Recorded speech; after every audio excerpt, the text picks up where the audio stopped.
o alguna duda.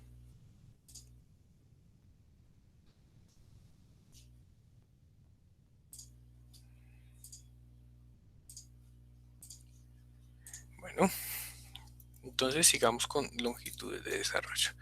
Lo último que vimos fue paqueticos de barras. Ahorita vemos un ejemplo. Vamos a dar un repaso rápido de la teoría que nos hace falta para poder terminar. Después de eso vimos fue algo del anclaje de refuerzo en los videitos. Entonces, aquí, pues, ¿cuándo usamos anclaje de refuerzo? Cuando tenemos que, digamos, una conexión de una columna y una viga, ¿sí? Y por aquí viene el diagrama de momento. Vamos a hacer el diagrama de momento de la viga. Sería algo de este estilo. Aquí continúa para allá. Entonces, pues, ustedes diseñan para este momento máximo y aquí tendrían que colocar una barrita en el borde, una barrita para este refuerzo negativo que tenemos aquí en la viga. ¿Ya? Entonces, pues lo que yo tendría que hacer a partir del punto donde diseño el momento es garantizar longitud de desarrollo. Claro, no podemos, si tenemos aquí una barra, póngale una número 7, que fue la que calculamos la vez pasada. Estamos hablando de 700 más o menos milímetros de longitud de desarrollo. Pues obviamente necesitaríamos una columna cuyo ancho sea como mínimo 700 más el recubrimiento de este lado de la barra, ¿cierto? Obviamente no vamos a tener columnas de 700 en muchas de nuestras construcciones. Entonces lo que se busca es un mecanismo que nos permita garantizar garantizar el desarrollo, o sea, llevar a FY la barra, ¿cierto? Pero con una longitud de desarrollo menor, garantizando unos mecanismos de extracción que nos van a restringir las barras. Entonces, para eso, la norma tiene tres tipos de mecanismos permitidos. El primero es el gancho estándar, ¿sí? Que es simplemente un doblez en la barra a 135, a 90 o a 180 grados, un doblez en la barra. Cabezas en los anclajes, que es una barra con una cabeza de extracción aquí en la punta. Y anclajes mecánicos. Vamos a ver un poquito de todos. Lo primero es el gancho estándar. ¿Cómo se generan los ganchos estándar? Entonces el gancho estándar es un doblez de la barra para,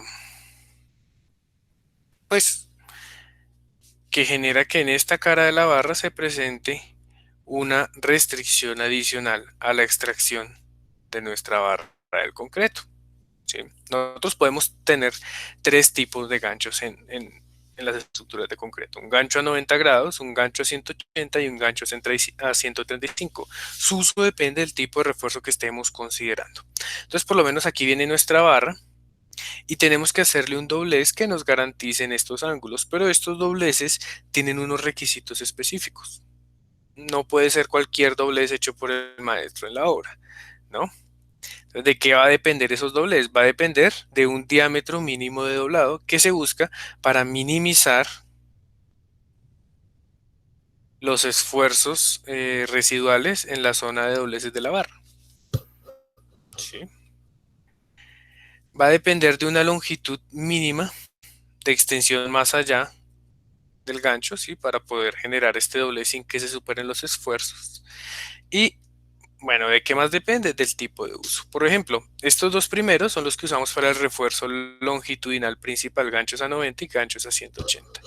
Y estos tres son permitidos en estribos de confinamiento o estribos de refuerzo transversal. Eso es lo que nos dice la norma. Ahora, ¿qué más podemos encontrar? Aquí un poco de las dimensiones normativas que establece NSR 10 para la generación de esos ganchos en barras. Por ejemplo, cuando estamos haciendo barras de refuerzo longitudinal, es decir, el refuerzo que va a existir los momentos en nuestras secciones. Entonces, básicamente nos dice, listo, dependiendo del diámetro de la barra, usted va a tener un diámetro de doblez que tiene que cumplir. ¿cierto? Y asimismo, una extensión recta que le va a permitir generar esos dobleces sin que se presenten eh, concentraciones de esfuerzos en las zonas del doblez de la barra. Y adicional les permite aquí el cálculo de cuál es la longitud total de gancho que van a necesitar para hacer su, su, su gancho de refuerzo. Entonces vamos a devolvernos acá. El diámetro de doblez pues va a ser aquí, por lo general es un cilindrito que colocamos o que se colocan allá en las acerías, y con ese cilindrito se va doblando. Se tiene que dejar una longitud LG a partir de este punto, ¿sí? Y con esa longitud LG se puede hacer el doblez alrededor de ese diámetro. Entonces, si nos fijamos, para barras de la 3 a la 8, es decir, de 3 octavos, un momentico, sí, desde 3 octavos hasta 1 pulgada, tiene que tener un diámetro mínimo de 6 veces el diámetro de la barra. ¿Listo? Si vamos a doblar una de 1 pulgada, pues no creo, a mano, tendríamos que garantizar un diámetro de doblez de mínimo 8 pulgadas y una longitud de mínimo 12 pulgadas, por ejemplo, para la número 8. Si ya tenemos barras de la 9 a la 11, ese diámetro de doblez sube a 8, la longitud sigue igual, ¿sí? Y de 14 a 18, 10 diámetro de la barra. Eso cuando vamos a generar un gancho de 90 grados.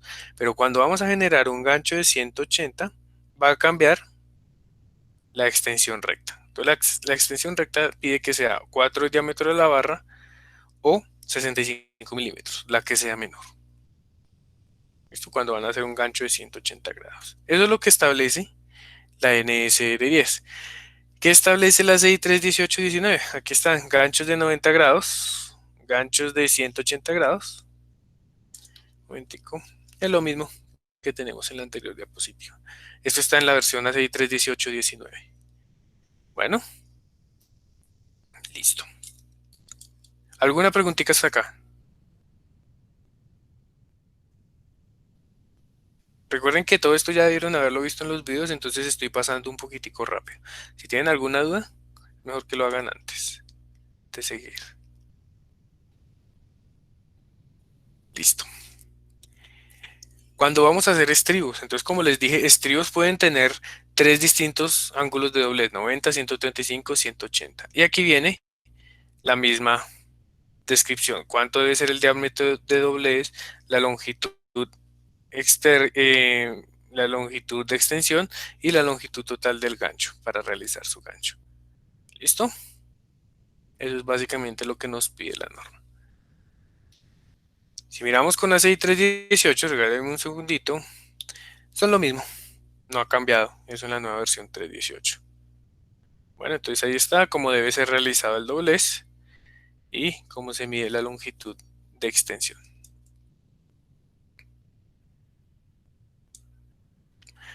Cuando tenemos cabezas en barras corrugadas, entonces lo que hacemos es eh, le soldamos o se le instalan unas, aquí con soldadurita en contorno, unas platinitas, ¿sí? Cuya área sea mayor o igual a 4 veces el área de la barra. Este tipo de anclaje con esta soldadura se permite máximo para barras número 11, con el fin de que la barra logre garantizar su anclaje. Listo, máximo barra número 11. Esas son las cabezas. Y el que debería ser más utilizado en mi opinión personal son los anclajes mecánicos. Los anclajes mecánicos son unos anclajes roscados que se colocan mecanizados en las barras que cumplen unos requerimientos normativos, ¿cierto? Aquí, por ejemplo, tomé una fotico de un distribuidor colombiano que se llama Ramalsa. Ustedes lo pueden conseguir por internet. Entonces ellos tienen distintos tipos de anclajes. El que nos interesa en este punto es la barra con cabeza, que es la que vaya embebida en el concreto. ¿Qué es lo que se busca con estas barras? Digamos que aquí tenemos nuestra cabeza de anclaje, por aquí está nuestra barrita y por aquí está la superficie de concreto. Entonces la fuerza viene en este sentido. Entonces, aparte de la fricción por anclaje que tiene por los bordes, esto va a tener aquí un cono de arrancamiento. Entonces, esa necesidad de poder arrancar ese cono va a poder generar que nuestra barra desarrolle su fluencia. Estos son los más utilizados, no son tan comerciales, digamos que no estamos todavía en una época en la que preferimos que llegue el maestro y ponga dos barras y amarre eso como se le dé con el bichiroque, chiriloque, no me acuerdo cómo es que se llama eso. Y preferimos esta, qué pena la expresión, esta chambonada a un conector extruido de este estilo. ¿Por qué? Porque pues este conectorcito cuesta un poquito más, ¿cierto? Pero es que por lo general los arquitectos o los ingenieros directores de obra no piensan que ese conectorcito les está ayudando a ahorrar toda esta longitud de barra, ¿sí? Bueno, entonces ahí se los dejo para que piensen qué sería lo Profe, mejor. Dime. una pregunta. Dicen que debe ser aprobado mediante ensayos de laboratorio. ¿Qué ensayos se le hacen a esos anclajes? Bueno, en este momento me corchas con esta pregunta, pero si quieres vamos y miramos en la página de Ramalsa, ellos deben tener ese datico. Profe, pues es que lo digo porque, bueno, en mi caso yo trabajo en obra, soy parte de interventoría y se están manejando unos empalmes roscados para unos pilotes, Sí, para correcto, sí, en anclarlos a las pilotes se vigas. usa mucho. Sí, son pilotes hincados, entonces digamos que Ujú. en la planta donde los fabricaron les dejaron los roscados, cuando se les hizo el descabece, pues se ve el roscado y se les pone un gancho de 30 para poder anclarlo a los lados y a las vigas. Pero entonces, o sea, me queda la duda entonces de qué ensayos son los que se les debe realizar para poder, digamos, dar un aval o aprobar ese tipo de anclajes. Ok, listo. A ver. Ellos tenían por aquí, me tocaría escribirle al comercializador de estos. Espérate a ver si podemos encontrar de pronto en el catálogo de ellos. Bueno, pruebas. No, no te tengo la normativa. Pero entonces déjame. Mañana te la averiguo con el representante de Ramalsa y te digo qué norma puedes exigir para que te garanticen esos empalmes. Sí, pues sería bueno de pronto, pues sí, saber qué, como qué ensayos le realizan, porque pues uno sabe que cuando uno manda las barras de acero normales, pues les hacen su ensayo de tracción y la fluencia y eso. Creo Pero que pues con son ese lo de pronto, mismo. ¿qué NTC podría aplicar y como qué normas son las que avalan el tema de los laboratorios que se le hacen? Listo. Ya, yo te la busco mañana y se las envío al grupo de WhatsApp. Por lo general lo que se hace es un ensayo también de tracción. Ponen su barrita, ponen su anclaje, ¿sí? Entonces algo como que este anclaje debe resistir 1.25 veces Fy la tracción de tu barra. Algo así es que se hacen eso. Entonces hacen unos ensayos ahí de tracción donde se busca que falle primero la barra y luego el anclaje. Ah, ok, profe, gracias. ¿Listo? Igualmente, mañana, si antes de las 9 no te tengo razón, me escribes al grupo de WhatsApp y me recuerdas porque de seguro se me habrá olvidado. Ok, profe, gracias. Listo. Bueno, entonces esos son los tipos de anclajes que tenemos. Entonces, Profe, ¿qué una dice la pregunta. norma? Dime. Para el anclaje de barra con cabeza, ¿esa cabeza tiene un diámetro específico o se le calcula a partir del diámetro de la barra o viene estandarizada? Este sí lo calculas con respecto al diámetro de la barra, según la norma. Entonces, si tienes una varilla de, no sé, digamos de 5 octavos. ¿M? Entonces, el área de la de 5 octavos creo que son 199 milímetros cuadrados. Entonces, ¿cuánto debería ser tu área de la platina? Pues sería 199 por 4, es decir, 796 milímetros cuadrados. Entonces, podrías colocar una plaquita, si le sacas raíz cuadrada de esa respuesta, una platinita de más o menos 30 por 30 milímetros. Con esto estás garantizando 900, que es mayor a 796. Entonces, esta platinita debería medir 3 centímetros por 3 centímetros para una barra de 5 octavos. Ahora tendrías que buscar la forma de garantizar ese diseño de esa soldadura, ¿no? Entonces vas allá al título F de la norma de estructuras metálicas y calculas la resistencia de la soldadura que te transmita el FY de esa barra. Eso es, pero ya esto si alguno se decide estudiar acero, aprende a hacer esto. ¿Listo? Profe, ¿y esas no podrían ir roscadas o hay algunas que vayan roscadas? Sí podrías abrirle un hueco, meter la rosca, pero entonces no tengo presente en el ISC. Te dice que para garantizar la transferencia entre un acero y otro por medio de rosca, tienes que garantizar cierta longitud de rosca. ¿Sí? Tienes que garantizar que por lo menos tu barrita entre una profundidad de rosca mínima para garantizar esa transferencia de fuerza. Entonces te invito a que vayas al ISC 360 16 creo que es el último, que es de acero, y en la parte de conexiones especifican esta distancia. No la tengo ahorita en la mente, sé que existe, pero no la tengo ahorita en la mente. Entonces ahí ya viene a jugar es qué espesor de plaquita quieres colocar. ¿Mm? Entonces para diseñar esa plaquita yo lo que haría sería lo siguiente: si tengo mi plaquita, mi barra con un FY, entonces aquí va a estar mi concreto. Más adelante vamos a ver cuál es el esfuerzo máximo de ese concreto y diseñaría una plaquita a flexión para calcular un espesor mínimo. Y con ese espesor mínimo me voy a verificar la longitud de rosca mínima y con eso saco mi espesor de diseño.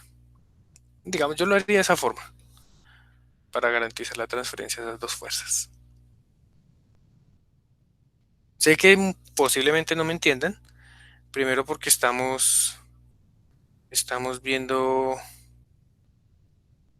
diseño en concreto y segundo porque esto es de diseño de acero. Pero pues algo así se diseñarían esas plaquitas. Yo la verdad preferiría gastarme unos pesillos de más y colocar estas barritas con cabeza bien bonitas. No me parece que se vean mal, ¿no? Se ven bien bonitas. En cambio usted va a la obra y mira esos amarres que hacen nuestros apreciados maestros que dejan mucho que desear.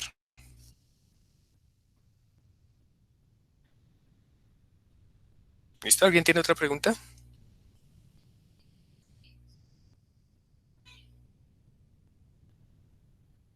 Bueno, listo.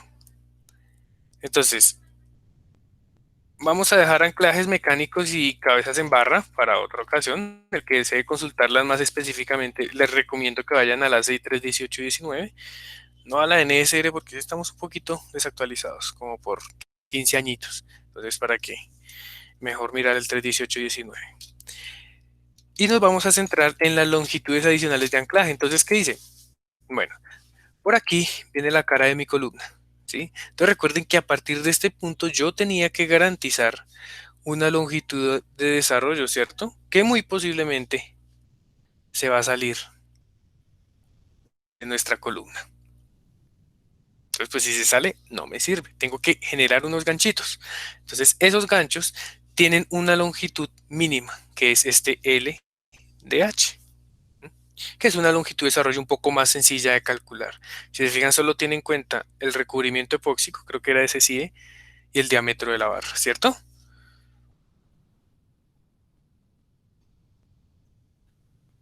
¿De qué era ese coeficiente C sub E?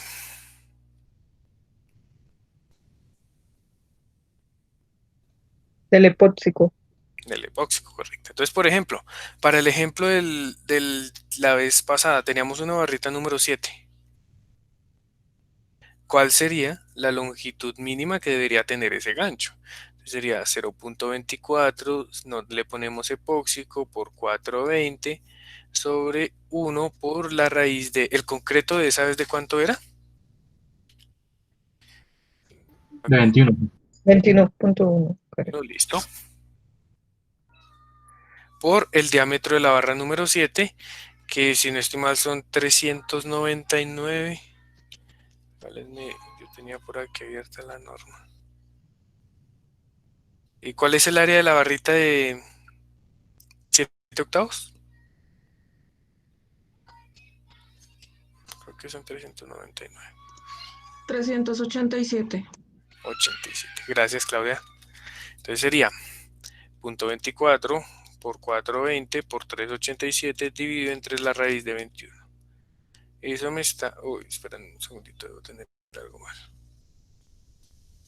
Punto 24 por 420.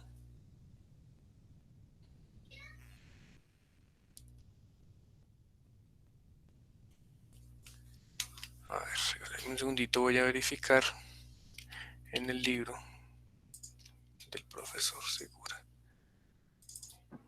Profe, ¿no es solo con el diámetro de la barra? Ah, Yo sí, creo debe ser por eso que que me se le está está dando tan acabando. grande. Gracias. Son 22.2 milímetros el diámetro. Gracias, si era eso. Entonces, eso me está dando una longitud de 488 milímetros. Entonces, ¿cuál es la dimensión mínima que debe tener mi columna? Pues 488 milímetros más un recubrimiento que vamos a ver más adelante cómo se calcula, por qué y para qué. ¿Listo?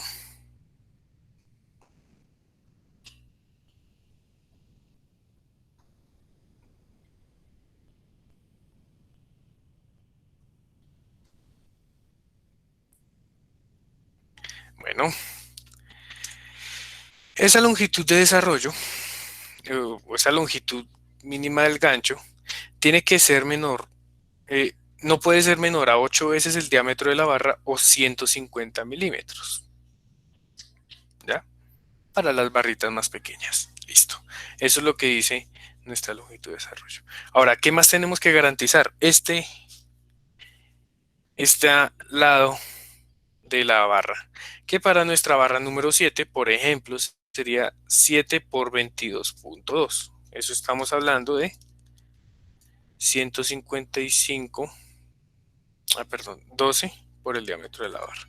Estamos hablando de un 12 por el diámetro de la barra. Estamos hablando de mínimo 266 milímetros. ¿Listo? Entonces, pues estas medidas así como que no les gustan mucho a los maestros, no les gustan mucho a los fabricantes de acero. Entonces, lo que yo les sugiero es que vamos a hacer lo siguiente. La longitud de gancho recto adicional que le vamos a colocar a nuestras barras va a ser calculada como el número de la barra multiplicado por 5 centímetros. Por ejemplo, si esta es número 7 por 5, me da 350 milímetros, ¿cierto? Que es mayor a los 266. Si ustedes mantienen esta regla de coger el número y multiplicarlo por 5, siempre van a cumplir este requisito, como para que no se estresen por eso.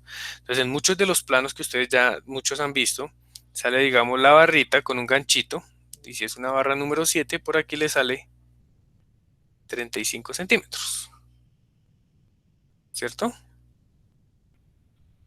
Si tienen una barrita número 8, por aquí les sale 40 centímetros. Entonces son longitudes que son mayores a las que exige la norma y pues están cumpliendo ahí la longitud para desarrollar el anclaje por gancho a 90 grados. ¿Está claro eso?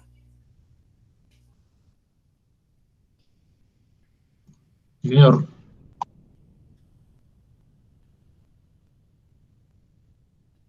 Listo.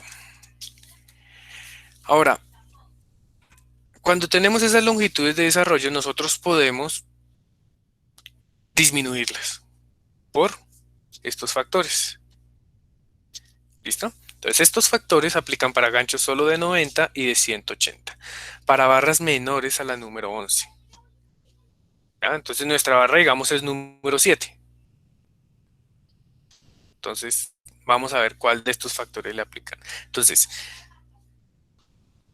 si el recubrimiento lateral es mayor a 65 milímetros y el recubrimiento más allá del gancho es mayor a 50 milímetros, podemos multiplicarla por 0.7. Entonces viene nuestro ganchito, ¿sí? Aquí metido dentro de la viga, y por aquí se ancla en nuestra columna de este estilo, ¿sí? Entonces, este primer recubrimiento de acá tiene que ser mayor a 65, esto es lo que llaman el recubrimiento lateral. Y el recubrimiento más allá del gancho hace referencia a este de acá.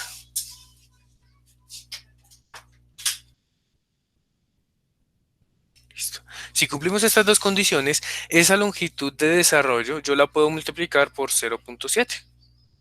Y lo que estoy haciendo es reduciendo el tamaño mínimo de mi columna. ¿Ya?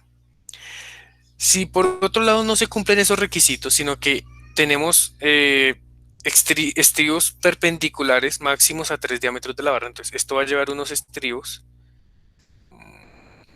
y estribos, regálenme un segundo, longitudinales y perpendiculares. Entonces, los longitudinales son los que van aquí en la columna. Y los perpendiculares son los que van aquí en la viga. ¿Ya? Entonces, si la separación máxima de esos estribos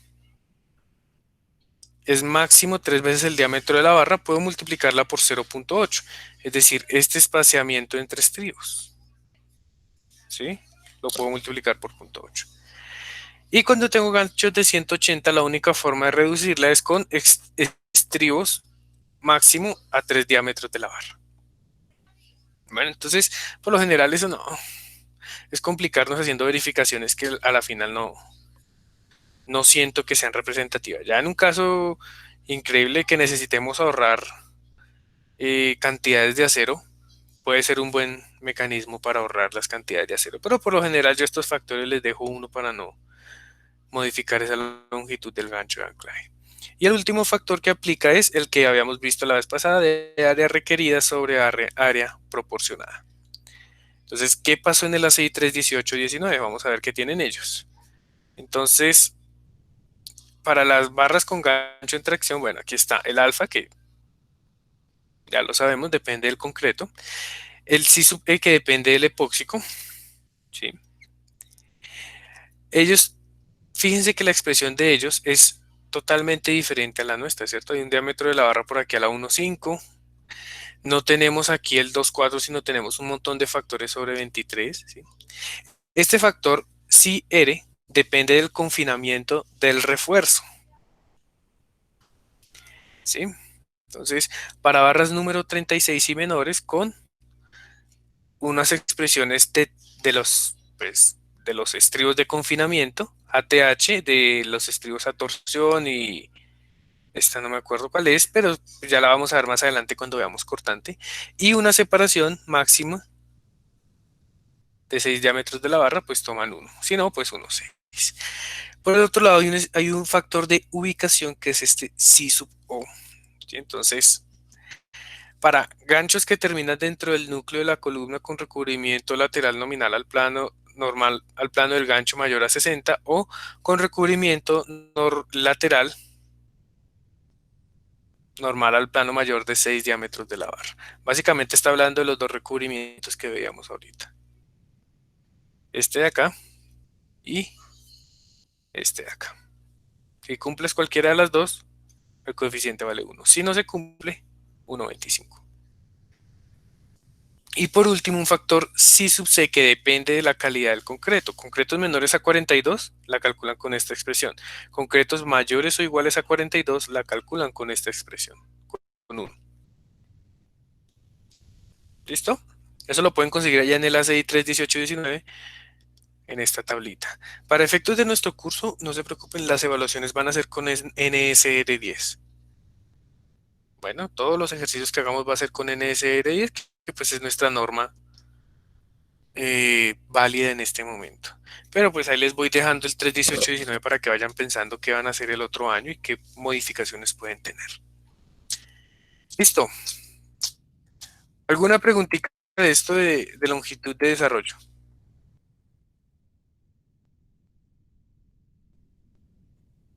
No, señor. Bueno, por aquí tenemos otra cosa que nos preocupa, los empalmes. Entonces, comercialmente nuestras barras pueden venir en longitudes de 6, 9, 12 metros. He escuchado, no sé si ustedes han escuchado de más longitud, 6, 9, 12 metros. Entonces, cuando tenemos una viga,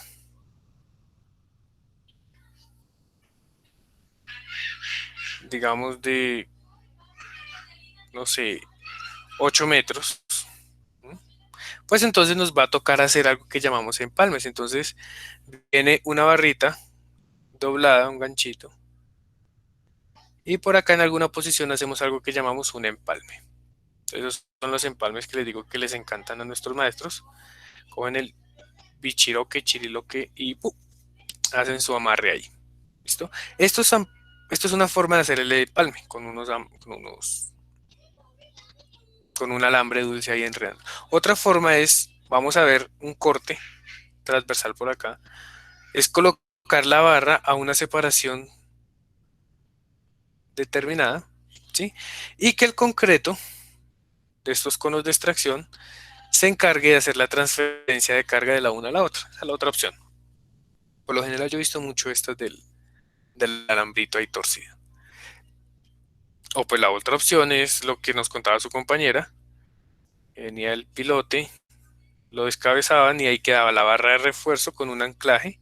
Y aquí colocamos el gancho de anclaje para su zapata, que son los empalmes mecánicos que vimos ahorita. Entonces, esos empalmes de refuerzo se pueden hacer de tres tipos según la norma. Una que es el traslapo, otra que es la unión soldada y otra que es la unión mecánica.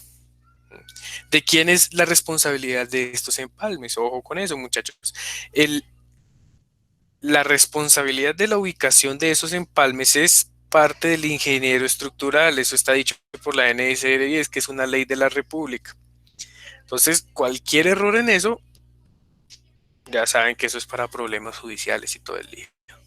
Eso debe estar explícito en los planos de obra. Eso no puede quedar a elección del constructor. Eso tiene que ser definido el, por el diseñador estructural. Lo mismo para los constructores. Llega el constructor, por X o Y motivo pidieron mal las barras, entonces a él le parece muy conveniente trozar las barras y hacer sus propios empalmes sin consultar al estructural. Y los coloca en el punto en el que ellos quieran. No se puede. Ahí tenemos un problema. Estamos cometiendo un delito prácticamente, ¿no? Entonces toca tener cuidado con esa ubicación de esos empalmes. Ya ahorita más adelante del curso vamos a discutir dónde pueden ser los empalmes y el por qué. Entonces, bueno, aquí está la primera pista. Tienen que estar lo más lejos posible de los sitios de máximo esfuerzo atracción. Entonces, ¿qué es un sitio de máximo esfuerzo atracción? Por ejemplo, aquí tenemos una viga doblemente empotrada que pues va a tener unos diagramas de momentos de este estilo. ¿Sí? Y entonces pues en la parte de abajo yo tengo que hacer un empalme. Entonces tengo tres zonas posibles, la zona 1, la zona 2 y la zona 3.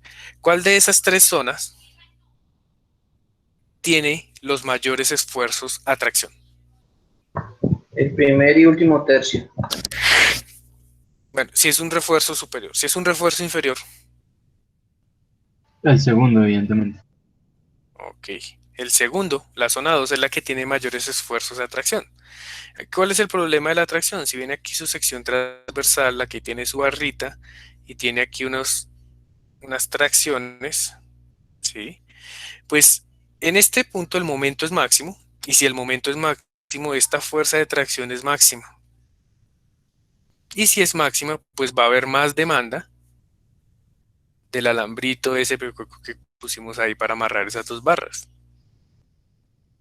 ¿Cierto? Entonces, en lo posible, en vigas, evitar hacer esos empalmes en las zonas de tracción máxima. Entonces, yo lo haría por este lado, más o menos en esta región o en esta región.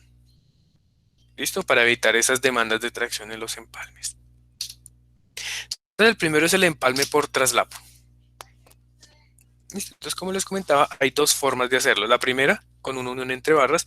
La segunda, dejando un espacio entre el concreto de las dos. Un espacio de concreto entre las dos barras. Máximo se va a permitir hasta la barra número 11. ¿Listo? Entonces, se espera que las longitudes de empalme sean mayores a las longitudes de desarrollo de las barras. Bueno, entonces para que eso se pueda transferir, la norma estipula lo siguiente en C12-1423. Las barras empalmadas en elementos a flexión no deben estar separadas más de 150 milímetros o un quinto de la longitud de empalme requerida. Eso es para cuando hagamos el empalme de la derecha, que dejemos un espaciamiento de concreto. De otra forma, si las dejamos pegadas, pues aquí viene su alambrito del maestro. ¿Listo? Esas son las dos formas de hacer los empalmes por traslapo. Profe, tengo una pregunta. Dime. Bueno, es que digamos, si uno mira los planos de una obra, pues ahí le indican, cuando están los despieces y demás, indica la longitud del tralapo y en qué lugar se hace.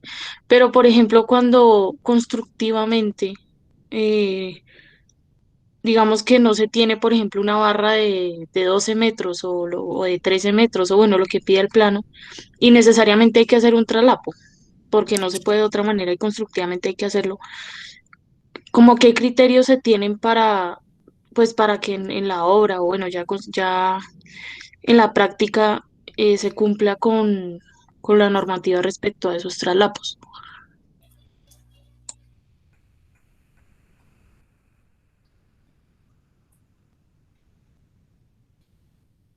O sea, tu pregunta es, ¿qué te obliga en obra a cumplir los requisitos de norma para los traslapos?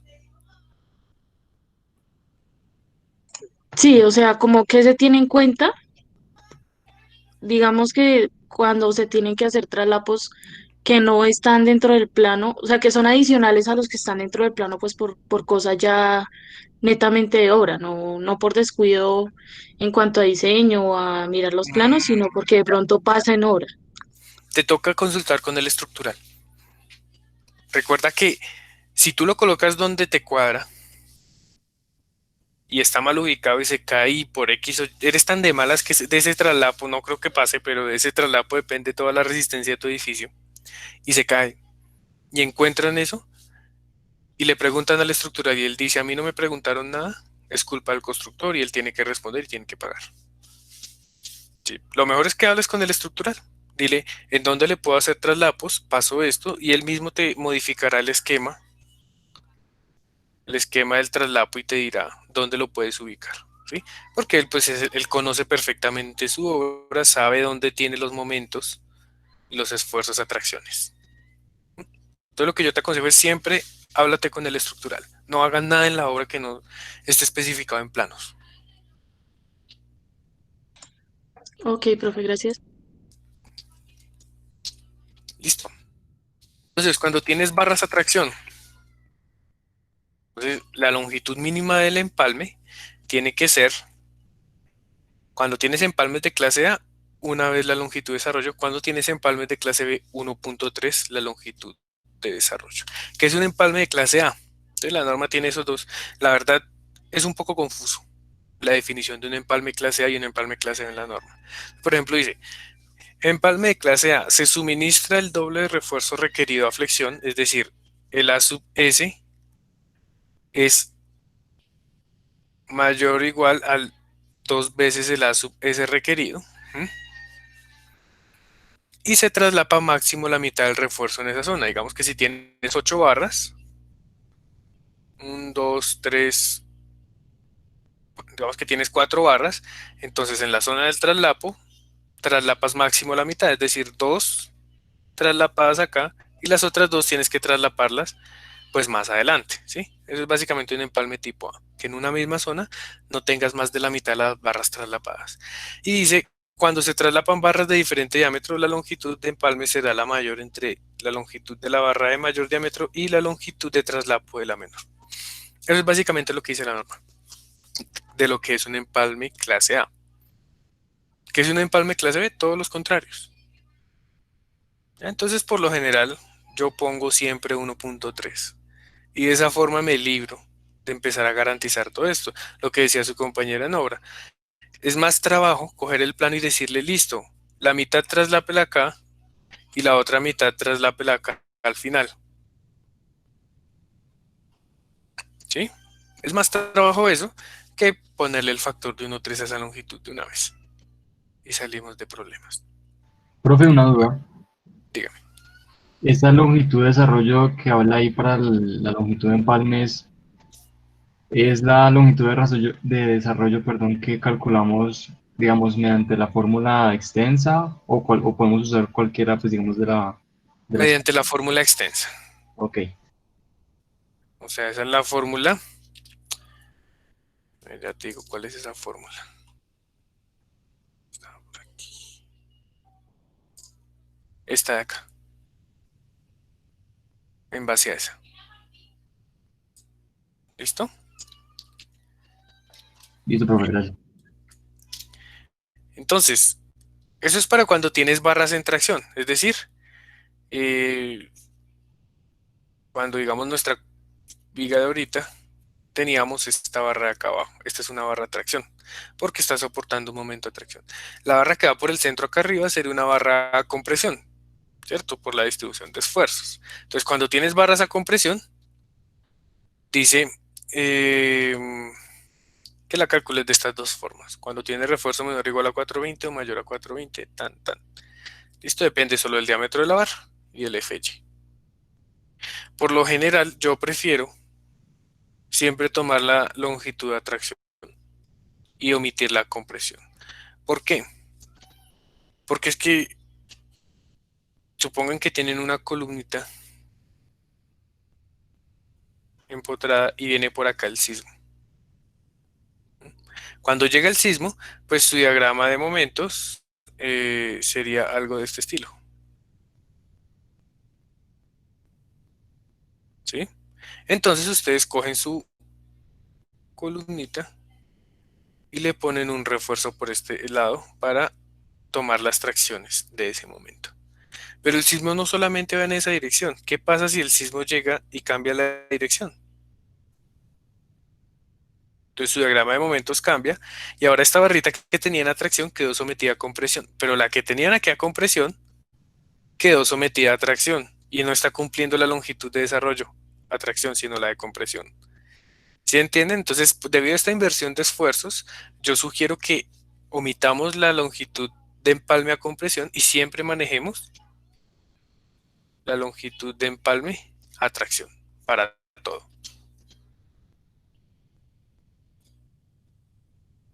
¿Listo?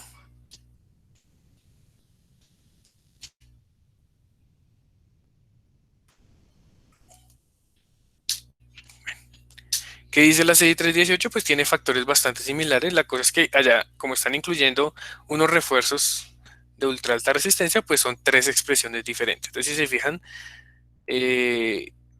pucha, tengo que verificar este 013, no estoy seguro si está así en el ACI. Me toca verificarlo. Bueno, algo así es lo que tienen allá en el ACI 318. Los siguientes son empalmes de unión soldada. Entonces aquí vemos tres distintos tipos para hacer empalmes de unión soldada, ¿sí? No permitan que cojan esto y las suelden cabeza con cabeza. Eso no sirve de nada. Eso mejor no hagan nada y no pasen penas por allá en obra. Entonces los empalmes con unión soldada tienen que tener algo que nosotros en estructura metálica llamamos como un backing, como un respaldo, ¿sí? ¿Qué es el respaldo? Un elemento que se va a encargar de darle soporte a la soldadura para que pueda fijarse bien en la barra. ¿Listo? Esos son los empalmes de unión soldada. Por lo general se usan en barras mayores a la número 6. ¿Por qué? Porque para esas barras la longitud de empalme tiende a ser muy grande, ¿cierto? Para hacer unos empalmes ahí por traslapo.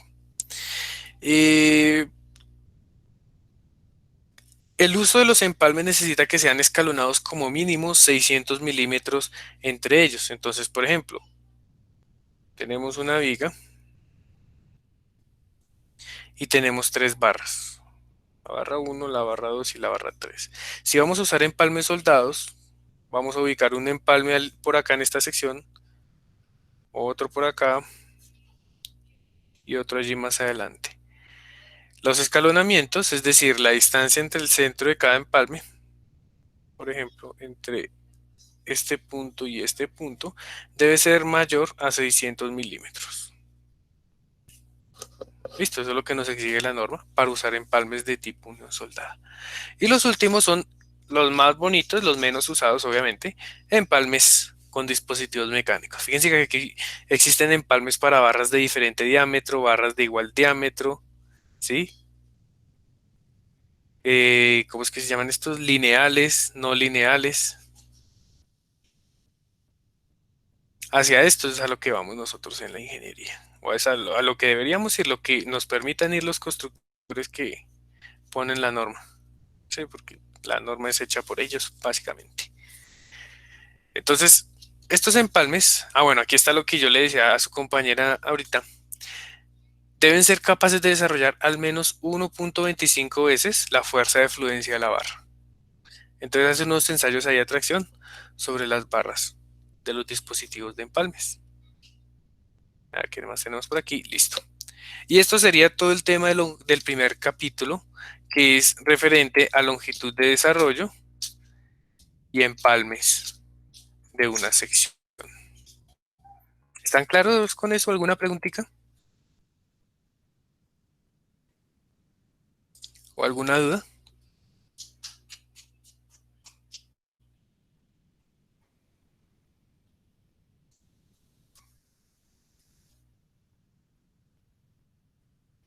Todo claro, profe. Listo. Entonces, ustedes están diseñando una zapatica por allá. Y esa zapatica pues viene de aquí de una columnita. ¿Listo? Entonces en esa zapatica, eso tiene unos refuerzos de este estilo por acá. Lo vamos a hacer con el lapicito más bien.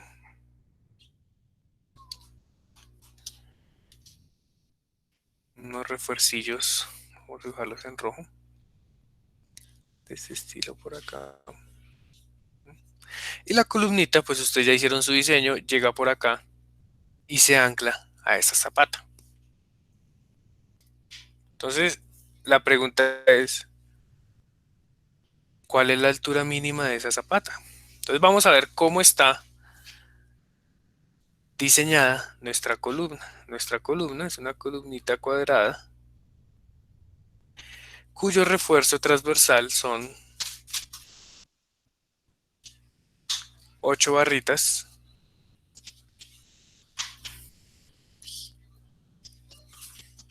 8 barritas, vamos a colocar algunas, bueno, vamos a hacer algo atípico, que van a ser 2 barritas de diferentes diámetros.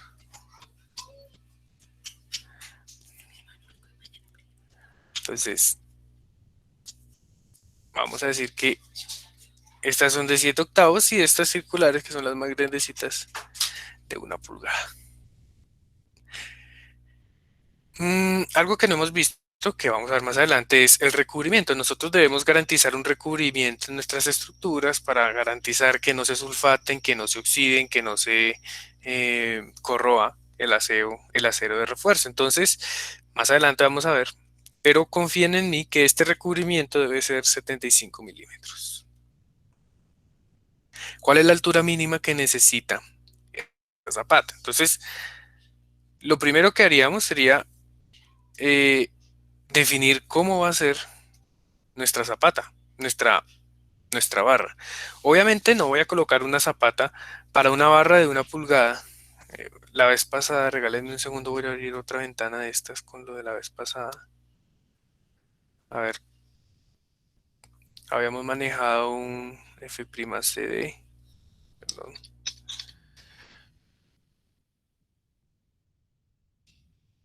...21 megapascales y un FY de 420 megapascales. Esto no abre otro. A ver si nos deja.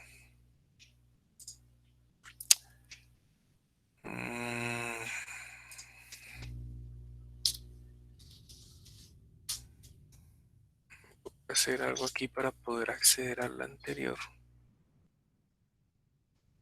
O bueno, ustedes me ayudan. Listo. Entonces, la primera opción, entonces vamos a llamarla opción 1, es dejar el gancho recto. El, perdón, el gancho no, el refuerzo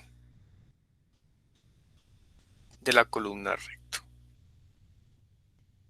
Entonces, al ser el refuerzo recto, quiere decir que esto se va a prolongar longitudinalmente acá. ¿Cuánto tiene que prolongarse a partir del punto donde empieza la zapata? Como mínimo, la longitud de desarrollo. Para la número 7, ¿cuál era la longitud de desarrollo que calculamos la vez pasada?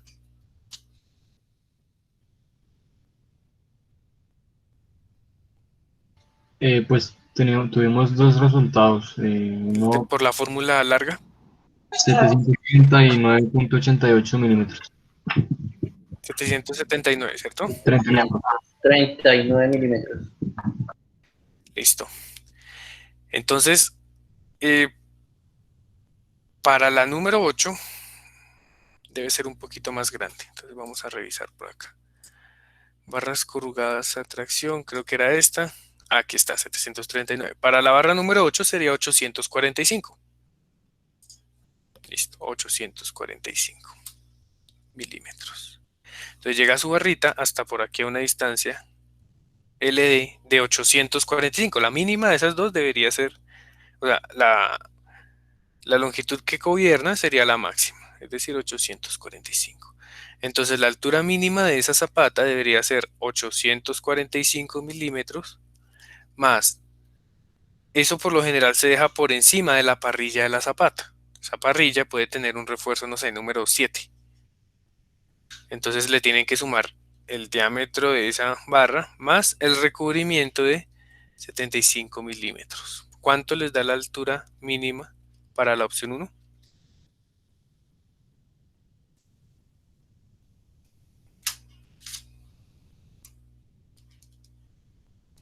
$942.2 milímetros. Listo, gracias. Prácticamente tienen que hacer una zapata de 1 metro de alta. Ustedes los que han trabajado en eso saben que eso no, o sea, hagan eso y van consiguiendo trabajito, porque muy exagerado una zapata de 1 metro de alta, imposible. Bueno, entonces esa opción 1, yo la descarto, no me sirve. Económicamente no es lo que necesito en mi obra.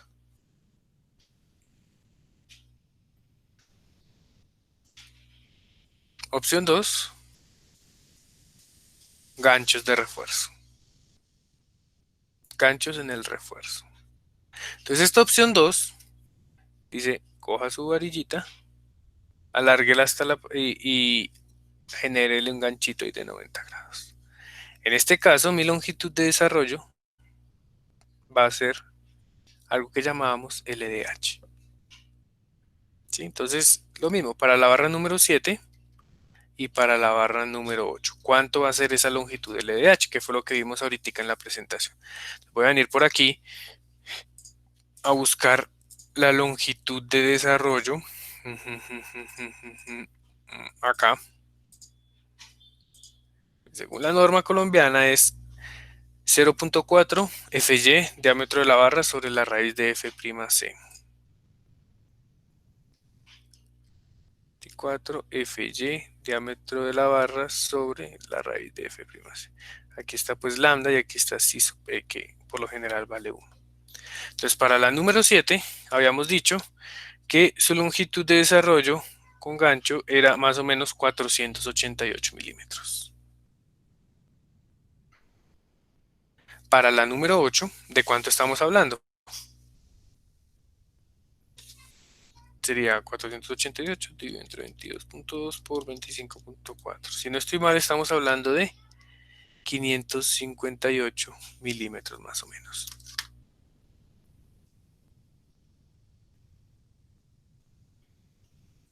¿Sí?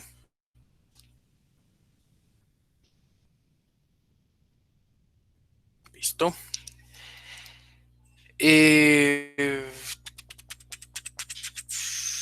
Entonces, altura mínima, pues sería el máximo, que es el que me gobierna, es decir, 558, más, suponiendo esto una barra lo mismo de 7, una barra número 7, 22.2 diámetro de la barra, más 75 milímetros de recubrimiento. ¿Cuánto les da la altura mínima de esta zapata? 655.2. 660 milímetros. Ya es algo un poco menos que el metro que teníamos ahorita. Ahorita teníamos 950 centímetros, aquí pasamos a 660. ¿Listo? Ese es el mecanismo que tenemos para el anclaje de esa barra. ¿Qué soluciones podemos tener? Digamos que una zapata de 660 también es exageradísimo, ¿no? ¿No les parece? Entonces, lo que pueden hacer en estos casos es hacer lo que llamamos un capitel. Hasta aquí llega su columna. Profe, una pregunta. Dime. Porque si se toma el máximo que es el del número 8, que son 558, se toma el diámetro de la barra número 7. Ah, es que esta barra número 7 es la de la zapata. La de la parrilla de la zapata. Estoy suponiendo que es una número 7, esta parrilla de la zapata.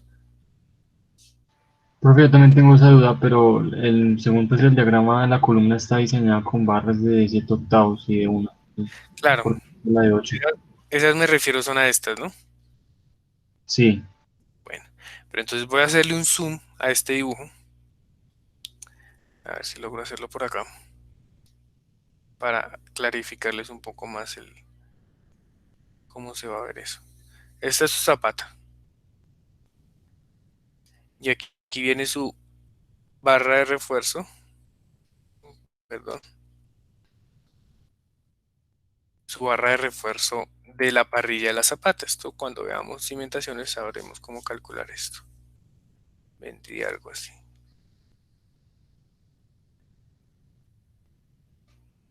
¿Cierto? Eso es de la zapata. Por aquí viene su barrita de refuerzos de la columna, que son las que estamos calculando. Y esas tienen un ganchito que llega hacia acá. ¿Sí? Entonces, la longitud de desarrollo que calculamos para el gancho va desde el extremo del gancho hasta la longitud crítica, ¿cierto? Si yo quiero la altura mínima, si yo quiero la altura mínima de esta zapata,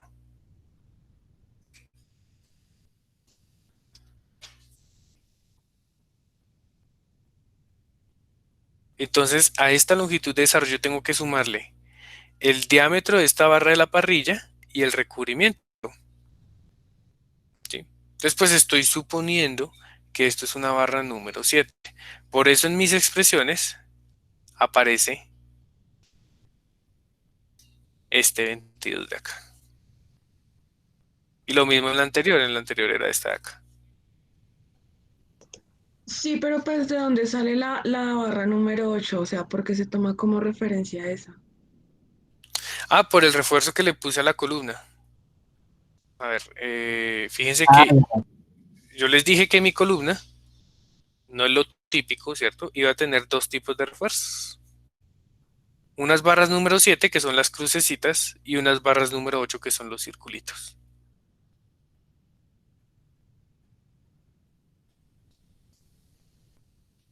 ¿Sí está claro lo que estoy haciendo o...? Sí, sí, profe, gracias. Listo. Entonces, pues obviamente ahí viene tu cálculo del H mínimo, que nos da 660. Entonces, bueno, vamos con una posible solución, porque digamos que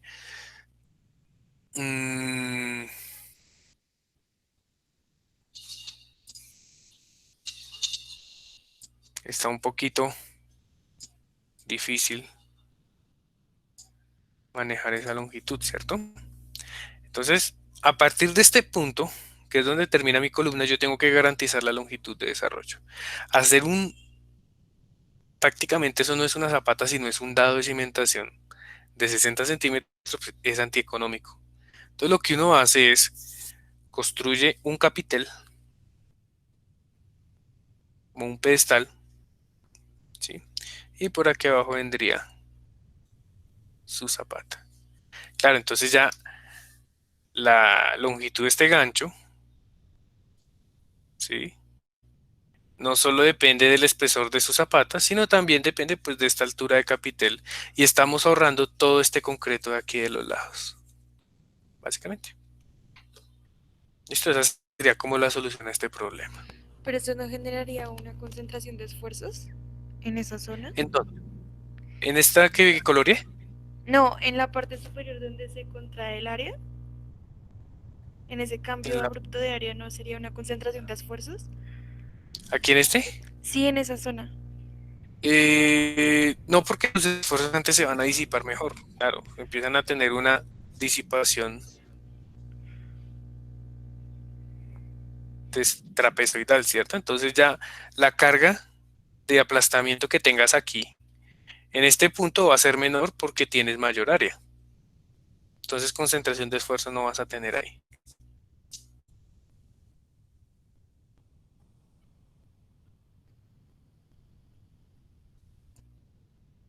Antes de esto es buenísimo para evitar la formación de rótulas plásticas en las zapatas. Entonces, si alguno se dedica a esto, cuando estudie sísmico se da cuenta que lo que uno busca es que el edificio falle por medio de rótulas y que las rótulas que son que se pierde todo el refuerzo de recubrimiento y esto queda trabajando como un apoyo simplemente apoyado, la conexión entre estos dos.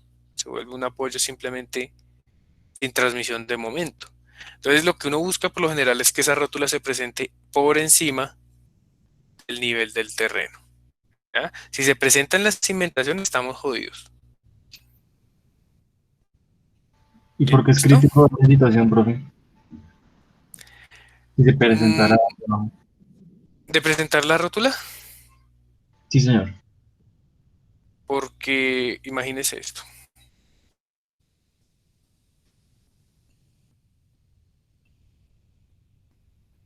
Suponga el caso más barato, una zapata. Pero usted está en Bogotá, entonces pues zapaticas quedan casi que en desuso. Un dadito de cimentación con unos pilotillos ahí, lo más de bonitos. Y ahí por aquí viene su terreno. La idea es que la rótula en verde se presente por encima del nivel del suelo. ¿Por qué? Si a usted se le presenta la rótula aquí, pues usted se consigue tres medios que vayan y le coloquen un refuerzo exterior y un encamisado y fundan concreto y quedó reparado, ¿sí o no? Ya, reparamos nuestra rótula plástica y la estructura sigue trabajando. ¿Qué haría usted si su rótula se presenta acá o en un pilote? En el dado no creo, en los pilotes. Imagínese el costo que tendría que asumir, porque ya no son dos, tres mechudos, sino pues ya es una maquinilla.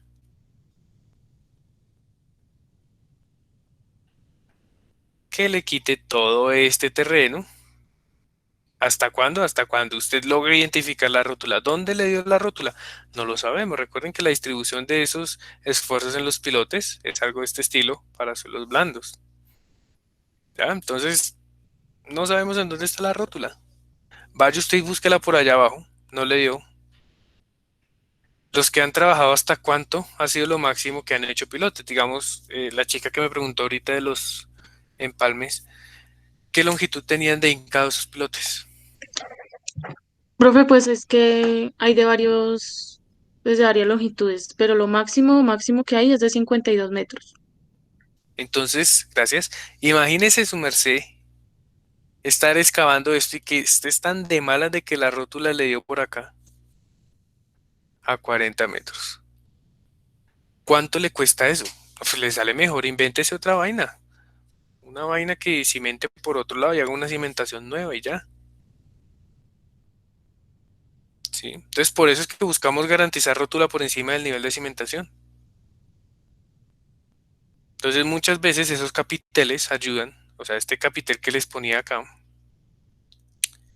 Uy, ¿esto qué pasó ahora? Este capitel que les ponía aquí. Voy a, voy a hacerlo con un cuadrillo amarillo. Este capitel muchas veces les ayuda a esa a alejar esa rótula de la cimentación. ¿Listo?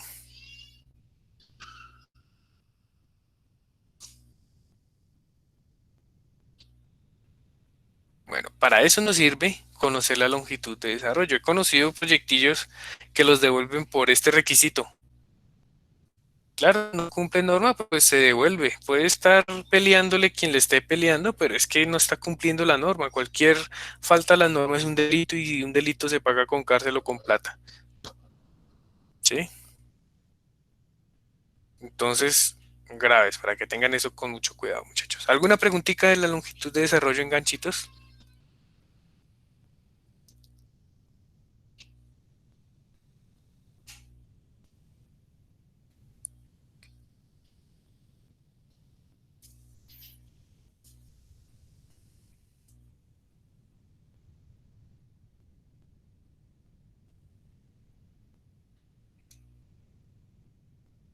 No, señor ingeniero. Bueno, listo. Profe, em, Diga. en el caso de dados para grúas, que dados es exuberante, ¿se podría aplicar algo parecido a lo que está explicando ahí de Capitel? O por longitud o algo no se podría. Dados para grúas. Ah, ya sé a qué se refiere. Este cosito, viene la grúa aquí con su bracillo. Y entonces esto lo meten por allá en unas losas de cimentación y por allá al fondo le hacen una cimentación ahí, un muerto, ¿sí? ¿Eso te refieres? Sí, sí, ese dado. No, no, no. Esto no aplicaría porque es que creo que esto, no me acuerdo muy bien, pero creo que esta grúa llega hasta aquí y esto ancla con unos pernos, ¿cierto? Y con unos muertos, Sí, así ancla de hecho. unas placas aquí de concreto. No, ahí sí toca que dejes el muerto. Ese sí no le sirve el capitelcito. O la única sería hacer un capitel por pata, que es más trabajo. O sea, le sale más trabajo hacer esto, ¿sí? Que dejar todo el muerto.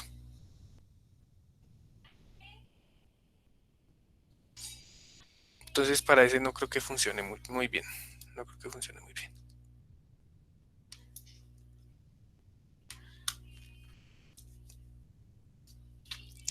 Bueno, listo, chicos. Entonces, ¿alguna preguntita o alguna duda?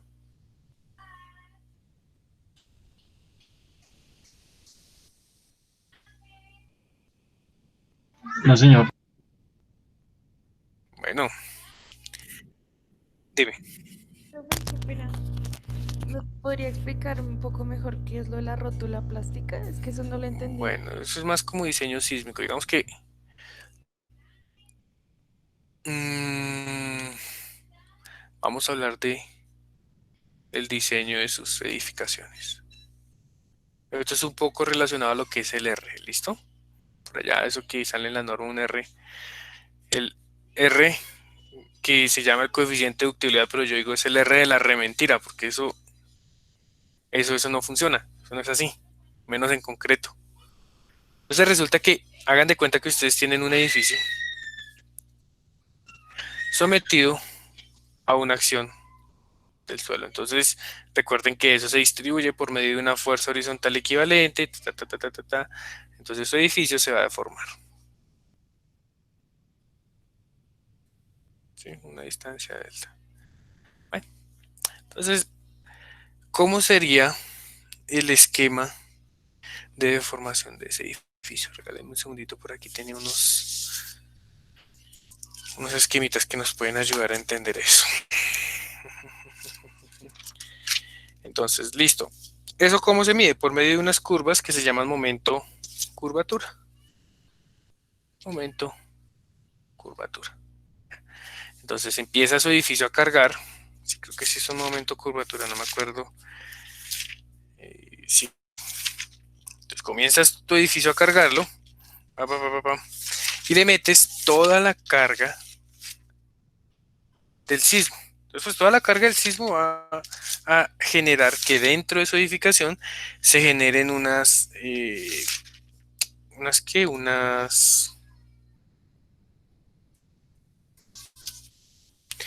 ciclos de carga y descarga. Entonces empiezas tú a cargar tu edificio, arrancas linealmente y de la nada el edificio comienza y ¡pum! Tiene una curvita, descargas, se devuelve aproximadamente lineal, lo cargas en el otro sentido y ¡pum! Una curvita, se viene por aquí, otra curvita, algo así. Esto es lo que llamamos una curva de histéresis. Y una serie de ciclos que se le aplican a una edificación, hasta que por ahí falla. Entonces tú sacas algo que se llama una curva de histéresis, que es como la envolvente de todos estos máximos. Listo. Y en esas curvas, la teoría dice que el área bajo esa curva es lo que llamamos la energía disipada en el sismo. Todo eso es la energía disipada en el sismo. Pero ¿qué sucede? Tu estructura debe estar en capacidad de soportar toda esa energía sísmica, ¿cierto?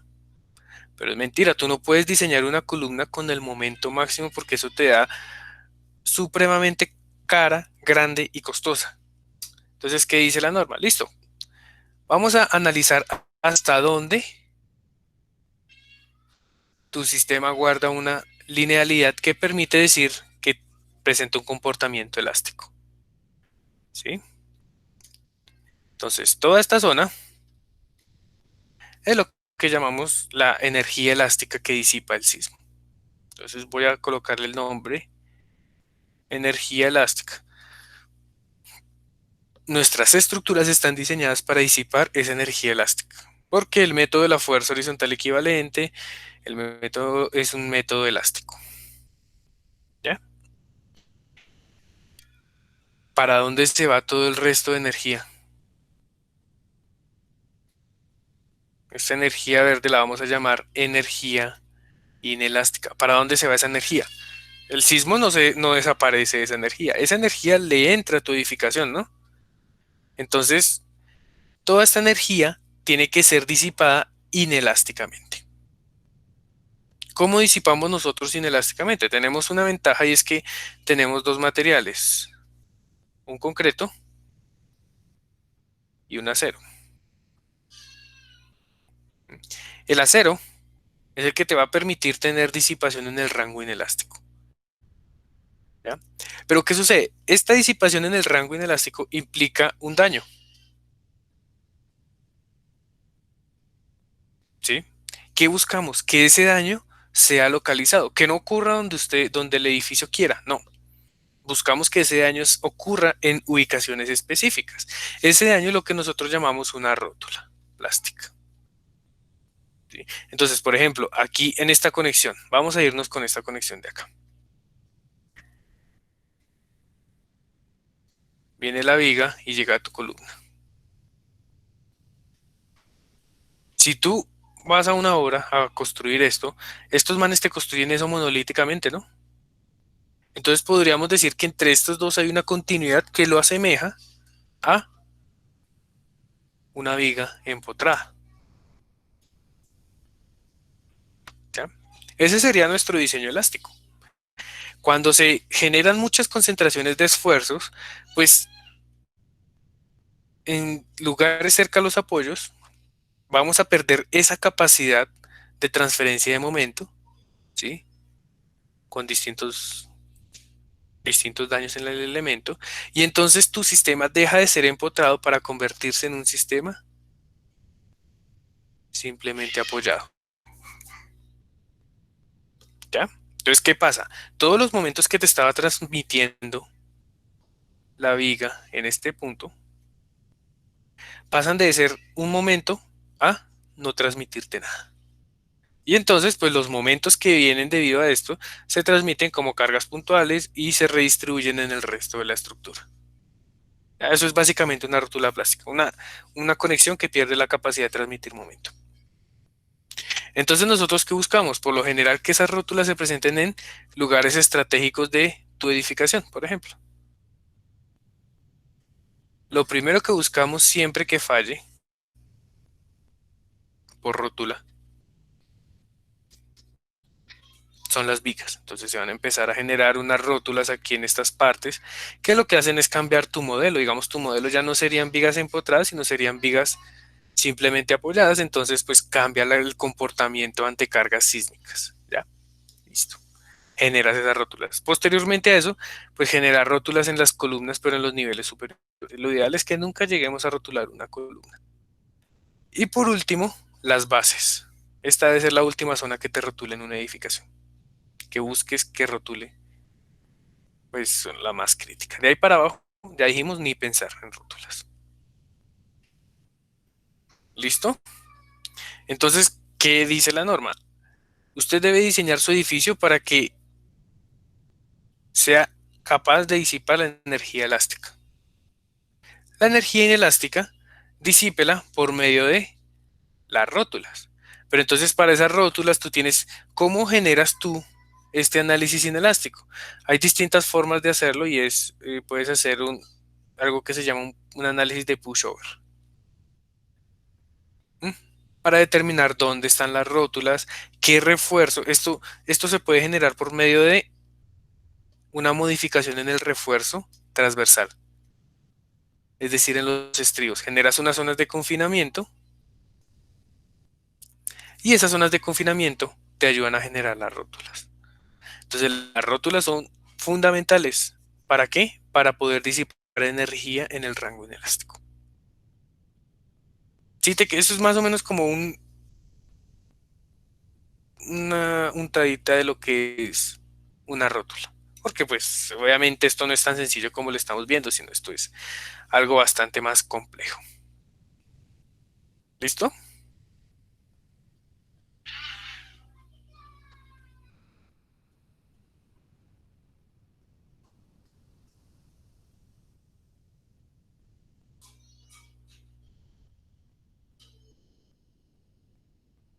A propósito, ¿alguno pudo estar en la conferencia del profe Tamasco ahorita? Sí, señor. No, profe, por clase pues no se pudo. Bueno, ya les envío aquí el enlace que creo que ya está en YouTube. Lo deja uno muy pensativo esa conferencia. Como asustado, ¿cierto? Saben que hoy en día prácticamente en nuestra... Básicamente, Magdalena está en riesgo. Sí, señor, usted va y mira en Madrid esos edificios que construyen en menos de nada. Súper bonitos. Bueno, bonitos no, pero pues súper económicos. Y van y miran y son unos murillos de 12 centímetros que no tienen... Que lo dejan a usted asustado. Ahí les dejé el enlace de la conferencia del profe Tamasco para que vayan, lo miren y ahí habla un poquito de lo que son rótulas y todo lo que pasó en Chile con esos muros delgaditos. Para que pensemos un poquito cuando estemos diseñando, cuando sean diseñadores, muchachos. Entonces todo ese cuento de las rótulas va a eso de la plastificación y de la disipación inelástica. Bueno, entonces si no hay más preguntas, yo creo que por hoy podemos estar dejando acá. Ya con esto dejamos cerrado el tema de longitudes de desarrollo. Si alguno tiene preguntas o dudas referente a eso de longitud de desarrollo, pues obviamente ahí estamos atentos para resolverlas en el grupo de WhatsApp o la próxima clase el próximo martes. ¿Listo, muchachos?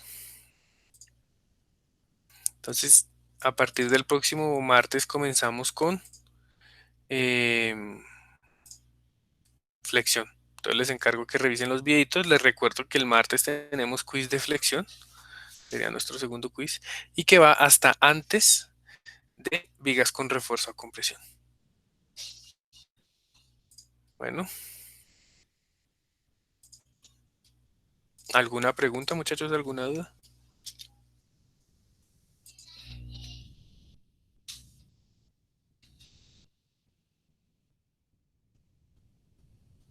Listo. Ahí les dejo el enlace de asistencia para que por favor también lo diligencien. Y no siendo más, nos vemos la próxima semana. Que descansen, muchachos. Gracias.